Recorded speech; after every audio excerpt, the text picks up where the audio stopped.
You ever have one of those days, you're running around, your calendar is packed, but at the end of it all, you feel like you got absolutely nothing important done? Yeah, you are definitely not alone. So today, we're going to talk about a really powerful idea that completely flips the whole concept of productivity on its head. Okay, I know what you're thinking.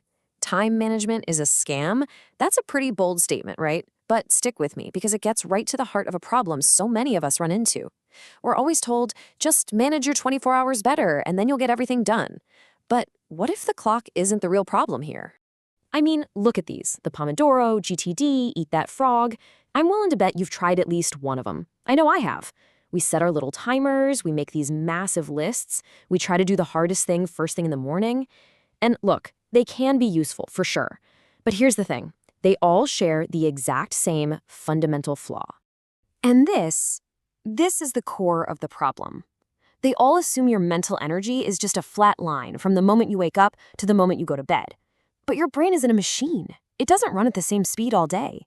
Come on, you know this. Some hours, you're on fire, sharp, focused, creative. And other hours, phew, you're lucky if you're running at 30%. And guess what? That's completely normal. So the real secret isn't managing time, it's managing your energy. So let's break this down. It's really about a big shift in how you think. Time management.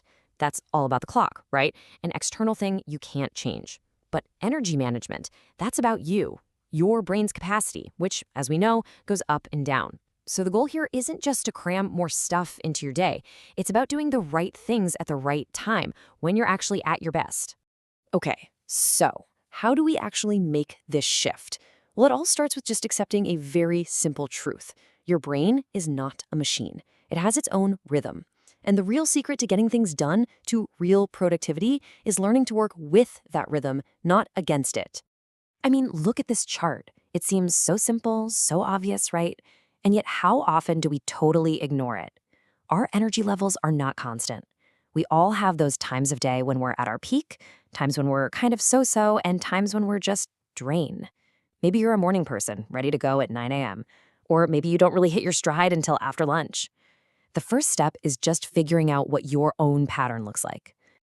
Okay, so you've identified your energy patterns. Now what? How do we actually put this into practice? Well, there's a really simple 3-step approach for this. It's called the SPO method, and it's designed to take this whole idea of energy management and make it a real, practical thing you can do every single day.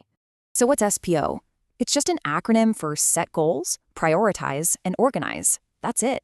It's a super simple, logical flow that helps make sure you're not just spinning your wheels and being busy, but that all your effort is actually pointed at the stuff that matters. All right, let's dive into the first step. Set your goals. And honestly, this is the part most people just skip right over. But think about it. If you don't know where you're going, how can you possibly get there? Any productivity system is useless if you don't have a clear destination in mind. You gotta know what you're aiming for. So here's a pretty simple way to think about it. You can basically break your life down into 3 big buckets: relationships, work, and self. Relationships with your friends and family, work, which could be your job, your career, or school, and then there's self. That's your health, your hobbies, your personal growth, all that good stuff. All 3 of these areas need your focus and your energy. And when you set goals for these areas, you have to be specific. This is so key. A vague wish is not a real goal. Saying, I want to improve my relationships is nice, but what does that even mean? On the other hand, call a friend once a week, that's a goal. Study harder is just an idea. Study for my math exam for 3 hours a day, now that is an actual actionable plan. Okay, so you've got your goals. You know your destination. Now you have to figure out which steps to take today. And that brings us to step 2, prioritize. You know that feeling when you look at a giant to-do list and your brain just shuts down? It's called decision paralysis. Well, the 1-3-5 rule is designed to cut right through that feeling. So here's how it works. First, you pick just one thing, your single most critical task for the day. This is the big one. This is the task that if you get nothing else done, you can still look back and say, you know what? Today was a win. And naturally, this is the task you're going to tackle during your absolute peak energy time. Next up, you identify 3 important tasks.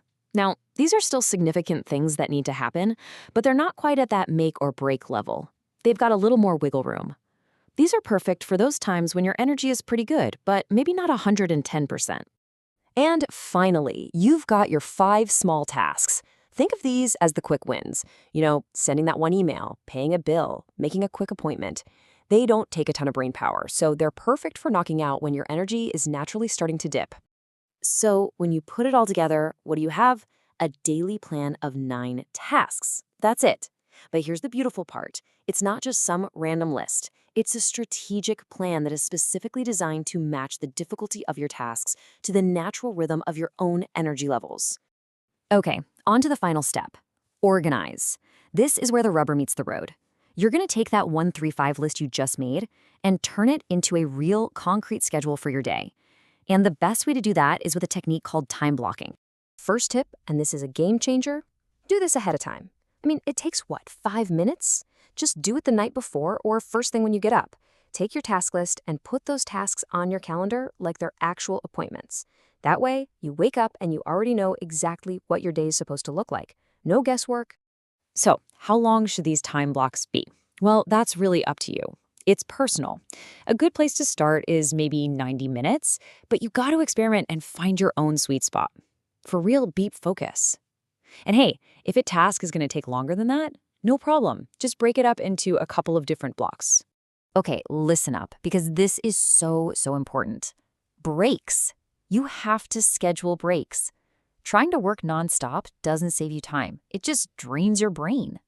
Taking a real, honest-to-goodness 15-minute break after each block lets your mind recharge. I'm telling you, a task that might take an hour of sluggish, tired work can get done in 30 minutes when you're sharp. Here's another great tip. For all that stuff you do every week, like going to the gym, studying for a class, whatever, just make them recurring events in your calendar. Set it and forget it. This completely removes the mental load of having to decide every single day when you're going to do it. You already made that decision once. Done. And finally, we have to talk about the big one, multitasking. Or rather, not multitasking. That number is just wild, isn't it? You can lose up to 40% of your productivity just from switching back and forth between tasks. See, every time you switch, your brain has to completely reload a new context, and that takes time and energy. So focus on one block, one task at a time. See it through, then move on. And that right there is the ultimate payoff. When you start aligning your most important work with your peak energy, you stop just spinning your wheels. You end the day feeling not just tired, but accomplished. That good kind of tired, where you actually moved the needle on the things that truly matter to you. So, I'm going to leave you with a question to chew on. What is that one critical task for you tomorrow? The one thing that, if you get it done, will make the whole day feel like a success. Because just by identifying it, you're already taking that first huge step away from just managing time and towards truly managing your energy.